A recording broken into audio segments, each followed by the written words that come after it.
Pada saat itu, adalah hari di mana Dr. Vegapunk pertama kali datang ke Egghead. Egghead terlihat sangat jauh berbeda dengan Punk Hazard. Dr. Vegapunk datang ke Egghead untuk urusan pekerjaannya. Setelah melihat sekeliling kota Egghead, Dr. Vegapunk mulai berfantasi dan ide-ide di kepalanya mulai bermunculan. Dia bergumam bahwa suatu saat nanti kota Egghead ini nantinya bakal menjadi kota masa depan. Manusia-manusia hebat akan datang ke kota ini. Akan tetapi karena saking banyaknya ide yang muncul di kepalanya, Dr. Vegapunk ini merasa kebingungan dia harus memulai bereksperimen dari mana dulu.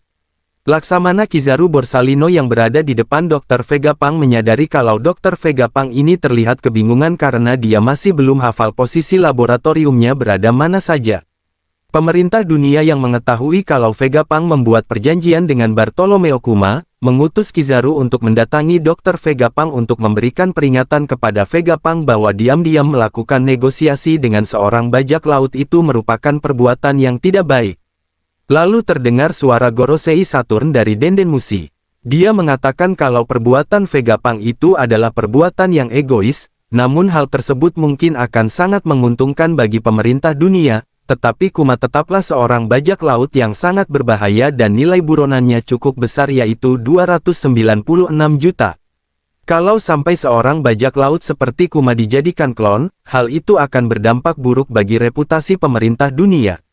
Karena itulah jika Vegapunk masih ingin melanjutkan perjanjiannya itu, pemerintah dunia memberi perintah kepada Vegapunk agar dia memberi 3 syarat tambahan kepada Kuma. Syarat yang pertama, Kuma harus mau menjadi bajak laut yang bergabung dengan Shichibukai.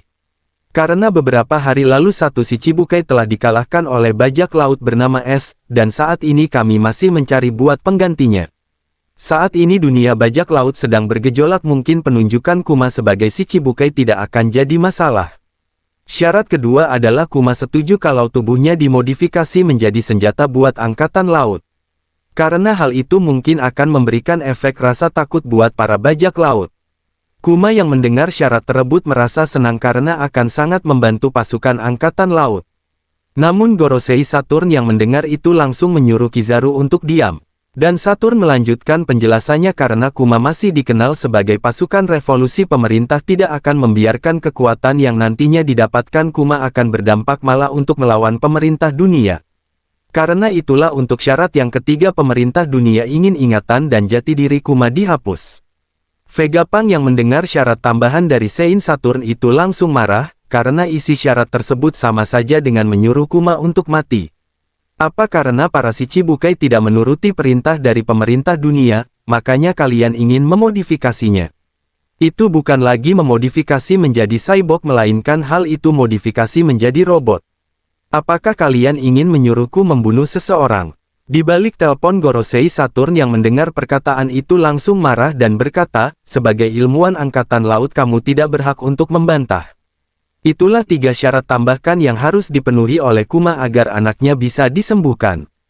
Jika Kuma tidak mau menuruti syarat yang telah diberikan oleh mereka, maka tindakan operasi penyelamatan Boni pun tidak akan dilakukan, mengingat biaya yang harus dikeluarkan oleh pemerintah dunia akan sangat besar.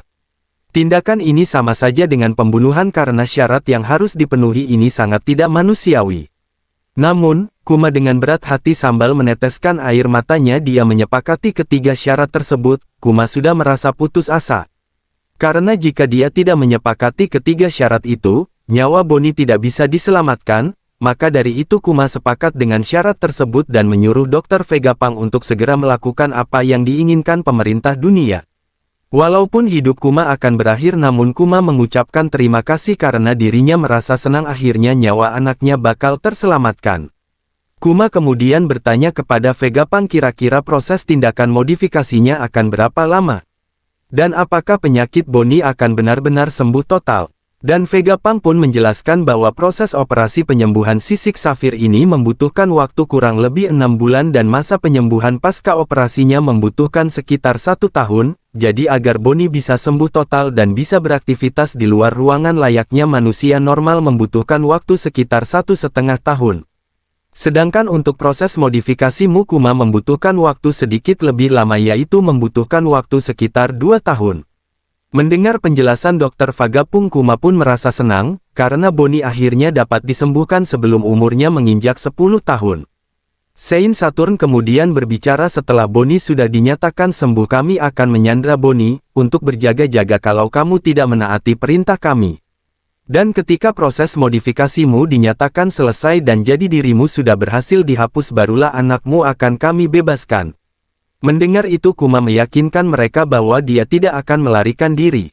Mendengar penjelasan dari Saint Saturn, Vegapunk pun marah karena kalau sampai hal itu terjadi walaupun Bonnie sudah sembuh, tapi Kuma tidak akan bisa menemui Bonnie. Saint Saturn pun mengiyakan apa yang dikatakan oleh Dr. Vegapunk. Kemudian menambahkan penjelasannya bahwa nantinya Kuma akan dijadikan Shichibukai dan ditugaskan untuk menjadi seseorang yang mengatur di lautan. Dan ketika Bonnie sudah disembuhkan, Kuma tidak boleh bertemu dengan Bonnie. Kalau sampai Kuma tidak melanggar perjanjian, maka Bonnie akan dijadikan budak oleh pemerintah dunia. Kuma dengan berat hati berkata kalau dia tidak akan menemui Bonnie, akan tetapi Bonnie mengajukan satu permintaan kepada pemerintah dunia. Permintaannya adalah Bonnie jangan sampai tahu akan penyakitnya itu dan juga Bonnie juga jangan sampai tahu kalau dia sedang menjadi tawanan pemerintah dunia. Dia jangan sampai dikasih fasilitas dari pemerintah dunia dan dia juga harus tinggal di tempat kelahirannya, yaitu di gereja kerajaan Sorbet. Kalau permintaannya itu dipenuhi, Kuma pun bersedia untuk tidak menemui Bonnie, dan dia juga bersedia untuk memenuhi semua permintaan dari pemerintah dunia.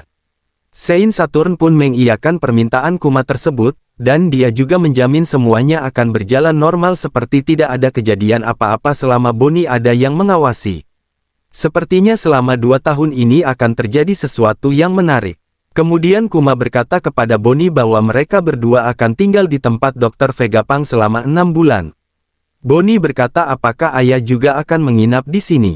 Kuma pun mengiyakan pertanyaan Bonnie. Dan Kuma juga berkata bahwa dia pun sama-sama sedang sakit dan akan diobati oleh Dr. Vegapunk. Setelah kesepakatan itu terjadi, Vegapunk pun langsung sibuk menuangkan semua idenya ke sebuah tulisan, yaitu ide untuk membuat alat tempur yang sangat dahsyat. Saking sibuknya Vegapunk merasa kalau dirinya itu tidak sempat untuk makan dan buang air ke toilet, sampai dia berpikir kalau saja dirinya punya 5 klone mungkin dia tidak sampai kewalahan untuk menuangkan semua ide-ide barunya itu. 6 bulan kemudian akhirnya Bonnie dinyatakan sembuh. Tinggal menunggu 1 tahun sampai Bonnie dinyatakan sembuh total.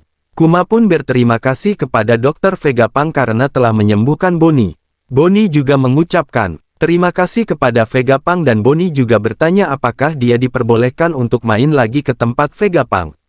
Kemudian Vegapunk pun memperbolehkannya. Setelah itu Bonnie pun pulang ke kerajaan Sorbet bersama dengan Kuma. Sesampainya di Sorbet mereka berdua langsung disambut oleh orang-orang di sana.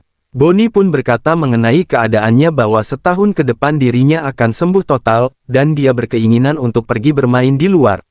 Semua orang pun kaget akan kesembuhan Bonnie, dan berkata apa itu artinya kami harus mengurusmu lagi Bonnie. Dan hal itu akan kami lakukan dengan senang hati, ucap Nenek Choni. Kuma yang ikut senang pun berterima kasih kepada mereka semua, dan meminta maaf karena selalu merepotkan mereka. Dan saat itu juga Kuma mengatakan bahwa dia akan pergi dari kerajaan Sorbet karena status dirinya sebagai bajak laut. Dan mengatakan bahwa dia tidak akan kembali selama 1 tahun lebih. Bonnie yang mendengar perpisahan ayahnya pun kaget. Lalu Kuma berjanji kalau dia nantinya akan selalu mengiriminya surat. Dan berjanji kalau nanti mereka bertemu, Kuma berjanji akan mengajak Bonnie untuk melihat cakrawala di lautan. Bonnie yang mendengar janji dari ayahnya itu langsung senang dan merasa tidak sabar untuk pergi berlibur dengan ayahnya itu. Kemudian datang seorang wanita yang akan menjaga Bonnie. Dia tidak lain adalah orang yang ditugaskan untuk mengawasi Bonnie selama setahun ke depan. Wanita itu memperkenalkan diri bahwa dirinya bernama Alpha, yaitu perawat yang ditunjuk dokter sampai Bonnie benar-benar dinyatakan sembuh. Dan dia juga memberikan syarat bagi yang ingin mengunjungi Bonnie. Mereka harus menunjukkan identitasnya terlebih dulu, karena Bonnie tidak boleh dikunjungi oleh orang yang tidak dikenal. Kuma kemudian berpamitan kepada Bonnie sambil mengatakan bahwa dia sangat berterima kasih karena Bonnie sudah dilahirkan di dunia. Setelah Kuma meninggalkan kerajaan Sorbet, hari berikutnya mulailah tersebar bahwa Kuma telah menjadi Shichibukai. Kehadiran Kuma sebagai Shichibukai ini membuat gentar para bajak laut di seluruh dunia.